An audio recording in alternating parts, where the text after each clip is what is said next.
Hello, Archie Dunlop here with Talking Astrology with Archie on the weekend of October the 7th and 8th, 2023. Today I want to talk about Chrystia Freeland, the Deputy Prime Minister of Canada, and I want to talk about her grandfather, Michael Chomiak. Now, her grandfather was born in what is now Ukraine. I think he was born near Lviv, and he was a journalist. And during the Second World War, he was editor of a newspaper called the Krakowskie Wieści, which means the Krakow News. And he was producing this newspaper with the support of the Nazis, obviously. I mean, if you didn't get the support of the Nazis, you would not be able to legally produce a newspaper, it being a totalitarian system. And this newspaper, obviously published in Ukrainian for the Ukrainian community, produced, included in its pages, anti-Semitic articles. And as a result of these articles, it has been said that Jews lost their lives. The Jewish community came under increased attack because of these articles. So, in other words, people died potentially because of what was written in the Krakowskie Wieści. So, clearly, Michael Chomiak was a pretty nasty piece of work. Now, you might say, oh, but he was a journalist. Well, just because you're a journalist doesn't absolve you from what you write and the impact of what you write. During the Nuremberg trials, the editor, I think he was the editor, Julius Streicher of the sort of Nazi publication Volkische Beobachter. I don't think he was actually involved directly in any war crimes, but he was his articles were vociferously anti-Semitic, and Julius Streicher, he was hanged at Nuremberg. So that is that he was hanged because of the impact of the publication that he edited. So yeah, being a journalist doesn't absolve you of anything. Now, Michael Chomiak, he emigrated to Canada, and his granddaughter is Chrystia Freeland. Now, that's not her fault. I mean, it's not her fault that her grandfather was editor of an anti-Semitic newspaper. But being a public figure, I think you'd expect her to be completely open about her grandfather. If you think about the Governor General of Poland, the Nazi Governor General of Poland, Hans Frank, who was hanged at Nuremberg, like Julius Streicher. His son has written a book about his father, done interviews, being completely negative about his father, really being open about his father's crimes and his father's personality. So the son of Hans Frank has been completely open about it. And I don't think he's not putting himself forward as a politician. Yet Chrystia Freeland, as a politician, should have been open right from the beginning, But no, she's not. And I think that is, okay, she maybe have had to accept it, but it's been difficult. In 2017, when it started to come out what Chrystia Freeland's grandfather had done during the Second World War, her office was at first in denial, said that it was a story put out by the Russians. But then later, we found out that it was actually true. Again, just because it's put out by the Russians or is encouraged by the Russians doesn't mean it's wrong. So you would have expected her to be more accepting of it. And so, yeah, one has to wonder why is she not accepting of this the realities of her ancestry. So that's really what I want to talk about in this video. I want to talk about Chrystia Freeland's horoscope. I also want to look at the horoscope of her grandfather. But before I do that, I want to look at today's astrology. I want to look at the astrology for this weekend, which is the weekend of October the 7th and October the 8th, 2023. So this is the chart which is set for midnight on October the 8th, 2023. So it's halfway through the weekend. So it's a sort of the midpoint of the weekend set for New York. So we can see that the moon is in Leo at the beginning of Sunday, 2 degrees 18 Leo to be precise. So broadly speaking, on Saturday the moon is moving through Cancer. On Sunday the moon is moving through Leo. So that is a big difference. Moon in Cancer is a more emotional sign from Leo. It's about our feelings. It's about our sensitivities. It's a receptive, feminine sign. It can be quite home-loving. It can be quite traditional. Then you move to Leo. Very different sign. Cancer is a water sign. Leo is a fire sign. So we get this big change. Leo is more about ourselves, but moon in Leo is kind of more fragile than sun in Leo. Sun in Leo very strongly placed. Moon in Leo, moon doesn't actually work very well in Leo. It wants attention, but often doesn't know how to get that attention, and can kind of feel a bit sort of burnt out. So some of us might feel a bit fragile with the moon in Leo. So we do have to sort of take it gently, though it shouldn't be too bad. And there is as I said, there is a big change when the moon moves from Cancer to Leo. But the question is, when does that change exactly happen? So London time, the moon moves into Leo at 0:24 in the morning on Sunday. So just after midnight on Sunday, the moon moves into Leo. If you're in Western Europe, if you're in Berlin or Paris, the change will take place a bit later at sort of 1:24 in the morning. If you're in the Americas, then, on the East Coast, the moon moves into Leo at 7:24 p.m. on Saturday. If you're on the West Coast, Los Angeles, for example, then the move takes place at 4:24 p.m. So late afternoon. So if you're in the Americas, you do have a chunk of Saturday when the moon is in Leo. Now, I think that there are issues while the moon is in Cancer. I've talked about the moon in Cancer being sort of sensitive and compassionate and so forth. Yeah, all things being equal, that's true. But the moon, while it's moving through Cancer, is making an opposition to Pluto, and it's making a square to Mars. And indeed, this Mars square Pluto is an aspect which is active throughout the weekend and into Monday. In general, this Mars-Pluto aspect is about overreaction, because Mars is about our assertion, it's about our sort of aggression. Pluto can be just about going over the top.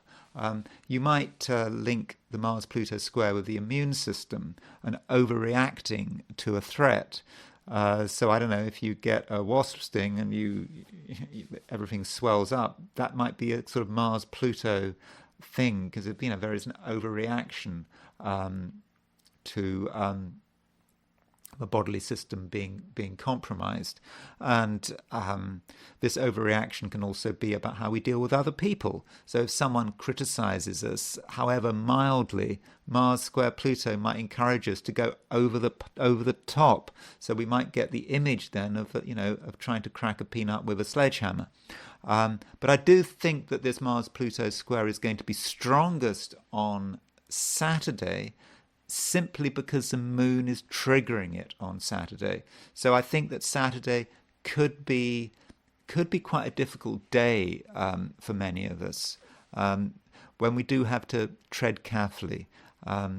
People are going to be quick to anger, and indeed we could be quick to anger. So do monitor your emotional state on Saturday, and if you find yourself getting angry, annoyed, wanting to hit out or whatever, perhaps you should take a couple of steps back and ask yourself what you're doing, why you're doing. Is it really worth the effort? Is it worth the aggravation? As we move into Sunday, as Moon moves into Leo, obviously if you're in the Americas, that's happening Saturday afternoon, Saturday evening.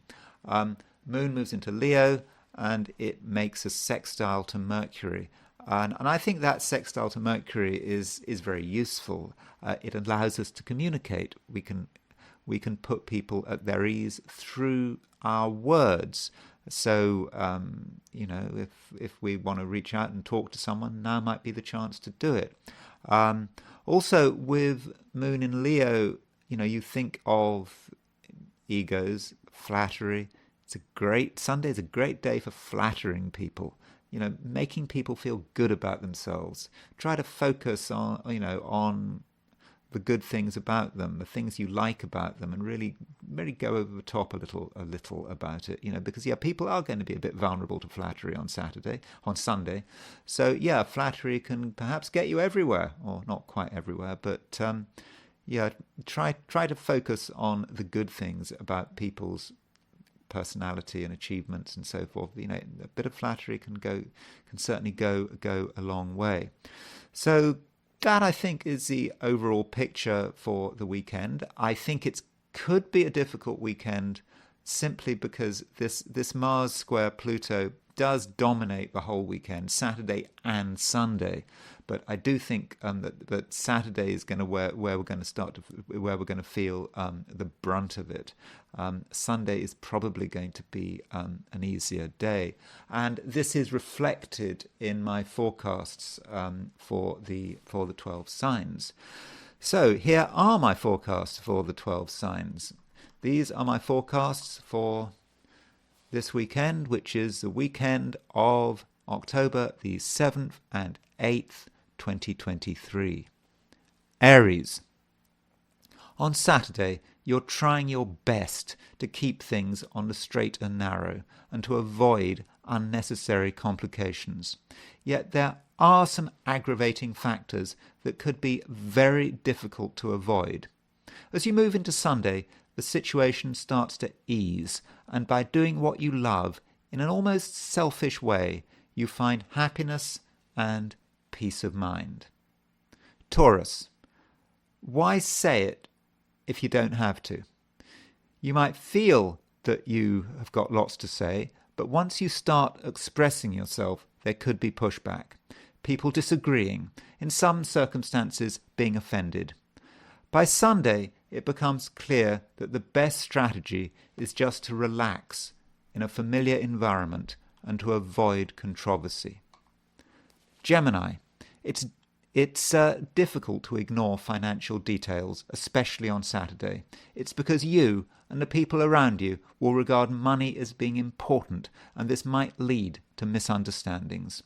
On Sunday, the situation does start to ease, and because of a sextile between the Moon and Mercury, you'll be able to get your message across.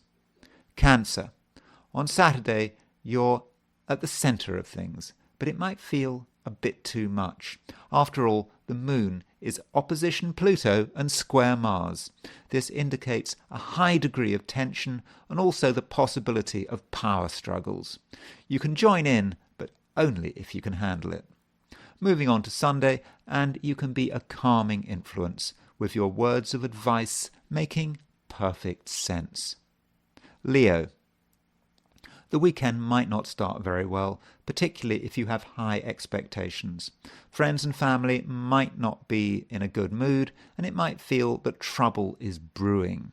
But the moon is moving into your star sign, and by Sunday the situation will change. You'll get the audience you deserve, and getting the world's attention shouldn't be a problem. Virgo. There are things that need to be communicated, but the timing is going to be important. In general, Saturday is fairly troublesome, and your social environment might not match your expectations. On Sunday, you're not in the mood for social interaction, but with the moon aspecting Mercury, you do have a chance to make an impact. Libra. You start the weekend with a lot of energy.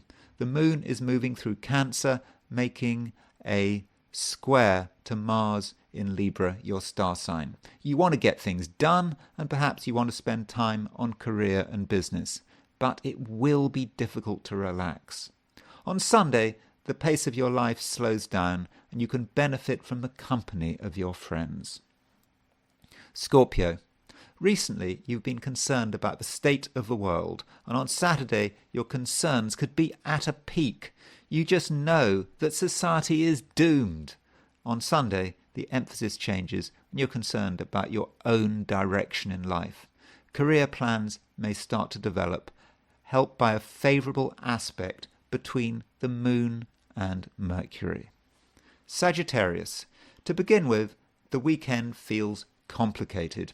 There are some annoying issues to deal with which require a fair amount of emotional energy. But by Sunday, the overall situation is starting to improve, and you can start seeing the wood for the trees. You have some great ideas, and the people around you are going to be very supportive. Capricorn. You know that other people are important, but you also know that other people can make your life a misery. And with the moon aspecting Mars, the wrong people could bring you to a standstill. Yet, with the power of your personality, you take steps to resolve the situation. On Sunday, your emotions are leading you in one direction, which is fine, provided you don't turn your brain off. Aquarius. On Saturday, watch how you go. You could be more accident-prone than usual, and everyday activities need to be done very carefully. Also, organisational activities, though necessary, may be annoying.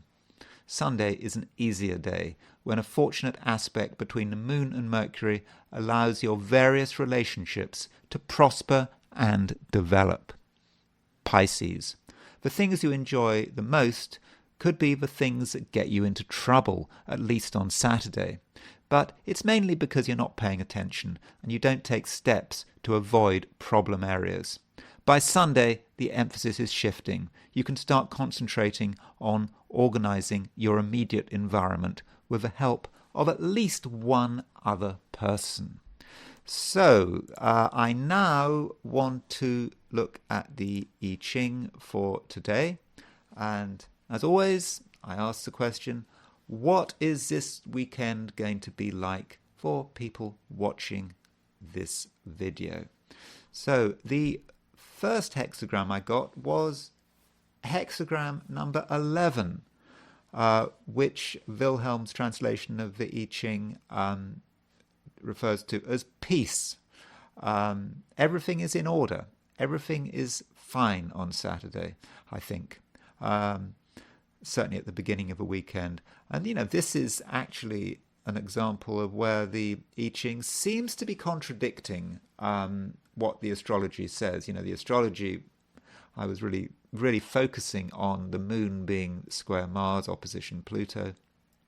But the I Ching is not convinced. The I Ching has this hexagram peace. So regardless of what I've said about the difficulties this weekend on Saturday, the I Ching is suggesting that if we go about things in the right way, if we can steer clear of trouble, then we can actually have quite a good Saturday. things will be in order. But there is a moving hexagram. Sorry, there is a moving line here. The third line moves. And I think this is about understanding that nothing is permanent, knowing that times of order are quite naturally replaced by times of chaos. And I think maybe this is all about picking up on this Mars-Pluto square. We'll be picking up on it. We can see that things are not, that things are not great. So it's like things are fine, but we have a certain feeling of depression and negativity because we just know that it can't last. And that's just the way it is. It's the way of the world. However good things are, things have to move on. You almost need to have progress through chaos. Maybe that's something you're going to see. But it's just a passing glimpse because of the fourth line. This line here moves. Fourth line moves. The fourth line is about people actually getting on with each other. People from with different stations in life. People might be very rich, people might be very poor, but they've still got something to talk about. They've still got a line of communication. So on Saturday in particular, maybe into Sunday, when you're interacting with the world, be open-minded, and just because someone is a lot richer or a lot poorer than you doesn't mean that you haven't got a lot in common with them. And that contributes to this atmosphere of peace. People with different positions, different stations in life, different income levels have got a lot to say to each other. So bear that in mind. But you can't be too accepting, because some people who are very different from yourself may be trying to get in touch with you, and their intentions may not be entirely good, and that's particularly on Sunday. And the reason I'm saying this is because of the second hexagram. This moves, and it moves to hexagram 54, the marrying maiden. This is a hexagram we've had quite recently. And I think this, because it's a second hexagram, I think it more applies to Sunday rather than Saturday. So I think on Sunday, there are going to be people who want to get in touch with us, and we might find that we can talk to them very easily, even if they're very different from ourselves. And they might be very easygoing, but they might be too easygoing. Because, the marrying maiden, the symbol of a marrying maiden is, a young woman who is sort of keen to get married. She'll just prance into your household, and once she's there, she'll cause chaos. But so yes, you have to be careful who you bring into your house, who you invite to dinner. Because once they're at the table, there's no knowing what they'll do. So yes, so a bit of reserve on Sunday might be a good idea. And just if someone is too keen, too friendly, then I think your alarm bells should be ringing. So I now want to move back to the astrology. And I want to talk about Chrystia Freeland and her grandfather. So I've already looked at Chrystia Freeland's chart, but I think very briefly. So I want to look at her chart again. Now, Chrystia Freeland, I don't have a time of birth. I have date of birth, August 2nd, 1968, in Peace River, Canada. I've taken the noon chart. It's not a chart that I particularly like. She has the moon in Scorpio, conjunct Neptune. There are some powerful emotions here, which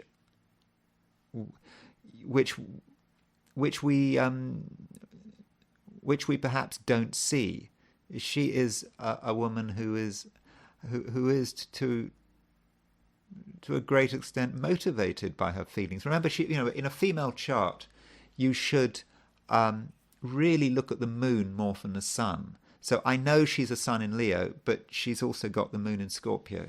Moon in Scorpio, moon in Scorpio is very intense, brooding, holds on to things. And I think, holding on to the past. Now, you will notice that she has no planets in air. Now, a sort of a very unsubtle reading of no planets in air would be, there's an issue with the intelligence. But, not with Chrystia Freeland. Chrystia Freeland is a very bright woman. She is a graduate of Harvard and Oxford. She is a very well educated and very intelligent. That was why when you had, when was it? On September, I think it was September the 22nd, when you had the Speaker of the House of Parliament thanking an SS veteran for his service. Remember, everyone was clapping, this massive scandal and whatever. And Chrystia, that's why that was so extraordinary. This is a woman that speaks Ukrainian. She knows all about Ukraine. She is very highly educated, yet she was there. She could have done something. She should have known, but she didn't know. She has said, afterwards she said, none of us understood, none of us recognized what was happening. Now, that is an extraordinary thing to say for a graduate of Harvard and Oxford who has specialized in sort of Russian and Slavic studies. No, she would have known exactly what was going on. So I don't buy that. I don't buy that explanation. But when you've got someone who has got no air, clearly someone very highly educated, what you've got someone who is closed. They have a view of the world. And that's their view of the world, and they're not going to compromise that view of the world. I mean, look, she's got 3 planets in Leo: Sun in Leo, Mercury in Leo, Venus in Leo. Leo is very proud. Leo is a fixed sign. It doesn't change. She's got the moon in a fixed sign as well. So that is an extraordinary intellectual single-mindedness. She had made a decision about how she sees the world, how she sees Ukraine, and probably how she sees her grandfather. The grandfather. Where is the grandfather in the chart? Well, in a female chart, you often look at male planets to see the man in someone's chart. How she sees the perfect man, and so we would look at Sun and Mars. Now, normally in a daytime chart you look at the Sun, nighttime chart you look at Mars. That's not really a hard rule. I don't know whether she was born in a day or the night, so one would look at both Sun and Mars, but the Sun, yes, Sun in Leo might have something to do with it. Now, the grandfather's chart. So, Michael Komiak, remember he changed his name. He was originally Mikhailo Komiak when he came over from when he was in Europe, when he was working for the Krakow News. He was born on August the 12th, 1905. I don't know his time of birth, so I've just gone for noon. I'm not he was born, I believe he was born around Lviv in what is now Ukraine. As I don't have a time of birth, whether I choose one place or another doesn't really make much difference. So this is his chart, and yes, he's a Leo. Sun in Leo, 19 at noon was at 19 Leo. So that's possibly important. Now, I don't know what the relationship was like between Chrystia Freeland and her grandfather, but it is interesting that they're both Leos. Chrystia Freeland was a Leo, so that would suggest that the Leo principle would be something she admired in men, and her grandfather is a Leo, so this might mean that she put her grandfather on a pedestal. He was, in some ways, a reflection of her perfect man. And so you've got to, perhaps as she grew up, she had a powerful image about her grandfather and about Ukraine. And of course, she went to Ukraine in the late 80s. She was expelled from the Ukraine by the Soviet authorities. And so, yes, she's put him on a pedestal. And when in 2017, reports came out about when reports came out about what Michael Chomiak had really been up to, at first there was denial, but apparently she knew about it. But she knew about it, and it would seem she didn't know about it. So this is serious. Now, as far as the linkage between Michael Chomiak and his granddaughter is concerned, we'll put Chrystia Freeland in the middle, Michael Chomiak in it.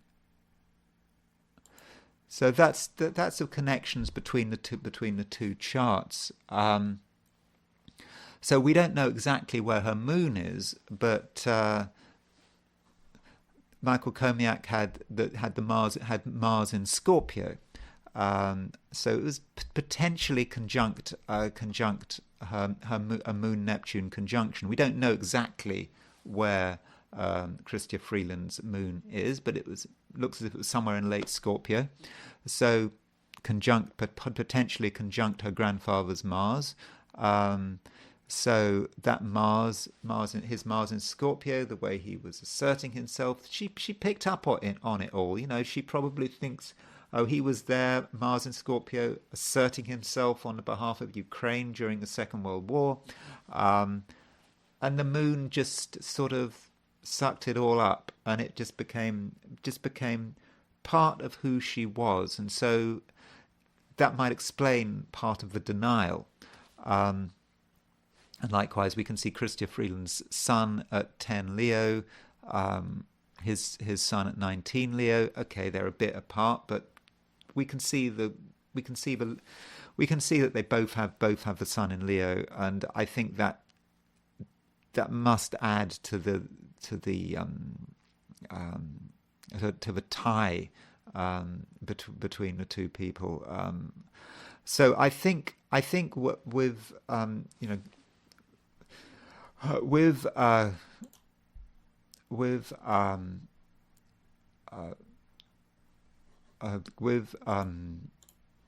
Michael Chomiak, this is his chart. I think there are connections between him and his granddaughter. As far as what kind of person he was, well, he has moon in Capricorn. Moon in Capricorn, here's someone who had amazing self-interest. He was incredibly good at looking after himself, I assume. So he looks at the situation, he works with whoever he has to work with that moon in Capricorn. So moon in Capricorn during the Second World War, it was with, he was able to work with the Nazis. He was able to function as editor of the Krakow News. And he was able to, as soon as the war ended, he realized things had to change. Moon in Capricorn knows what it has to do, changes his name, having already moved to Canada. So yes, so I think that might be a keen sense of self-preservation. One thing, though, that is interesting about his chart is his Saturn in Pisces conjunct the South Node. So Saturn in Pisces conjunct the South Node.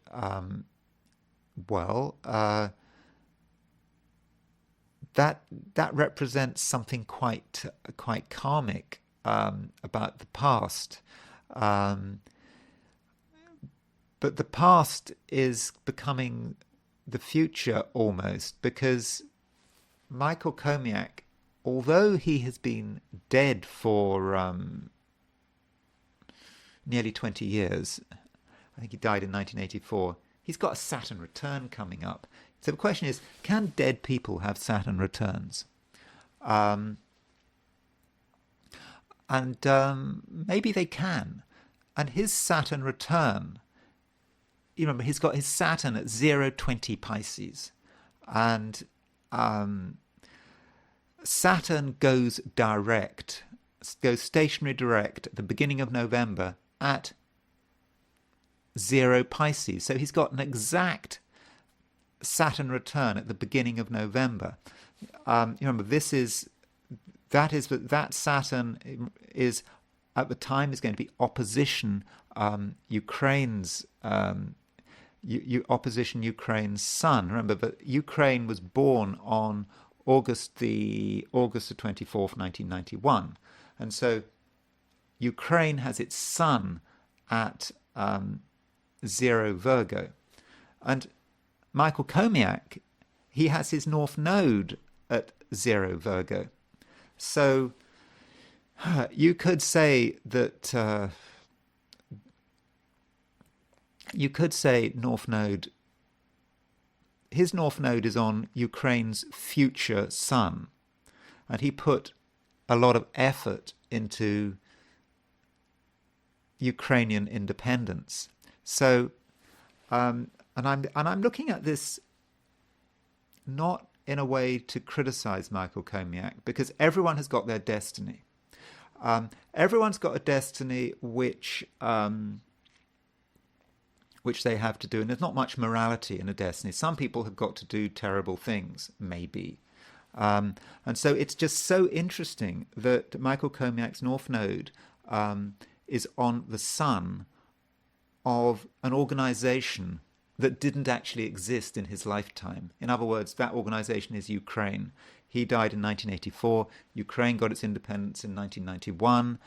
Ukraine's sun was at 0 degrees Virgo. Michael Comiac's North Node was at 0 degrees Virgo. So that, in a way, is what he was struggling for and fighting for and writing about. And certainly during the Second World War. But that doesn't mean that the cause he was advocating for was good. We're just talking about his destiny at a particular time. And the Saturn return at the beginning of November, I believe that Saturn crossing Ukraine's sun, crossing his South Node, I believe is going to be quite disastrous for Ukraine. I believe that November is going to be really difficult for Ukraine, and somehow we see that in Michael Comiac's horoscope.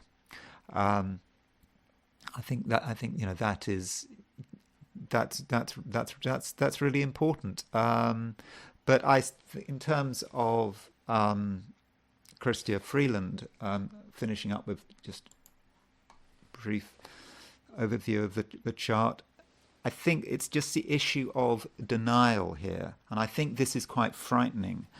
Even though she is extremely intelligent woman, educated Harvard and Oxford, she is possibly working at a largely sort of unconscious emotional level. This moon in Scorpio conjunct Neptune, she's made up her mind about Ukraine. She's made up her mind about the way things should be going, and this is going to manifest in her as a politician and what she advocates for, and it's going to manifest in terms of Canadian policy, what Canada is going to be doing in the world. This is extremely dangerous, and the fact that she was in denial in 2017 is kind of scary. You know, we saw that Hans Frank, his son, was completely open about his father's crimes. We see, for example, the problem when a country doesn't apologize.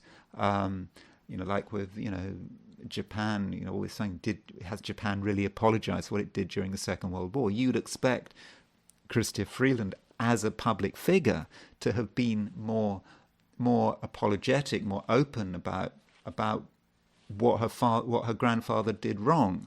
Perhaps to have an interview to say, but what her grandfather did during the Second World War was unacceptable. But we haven't got that. And so because we haven't had an apology or some acceptance from Chrystia Freeland about this skeleton in her closet, that makes her very dangerous. That makes her someone who basically should not be involved in politics. She should go. She is dangerous, because, it matters for Canada and it matters for the world. So overall, I think Chrystia Freeland has an unpleasant chart, and I think she's a dangerous woman and she should not be in national politics. Anyway, that's all I'm going to say for today. Thank you for listening, and I will talk to you again tomorrow.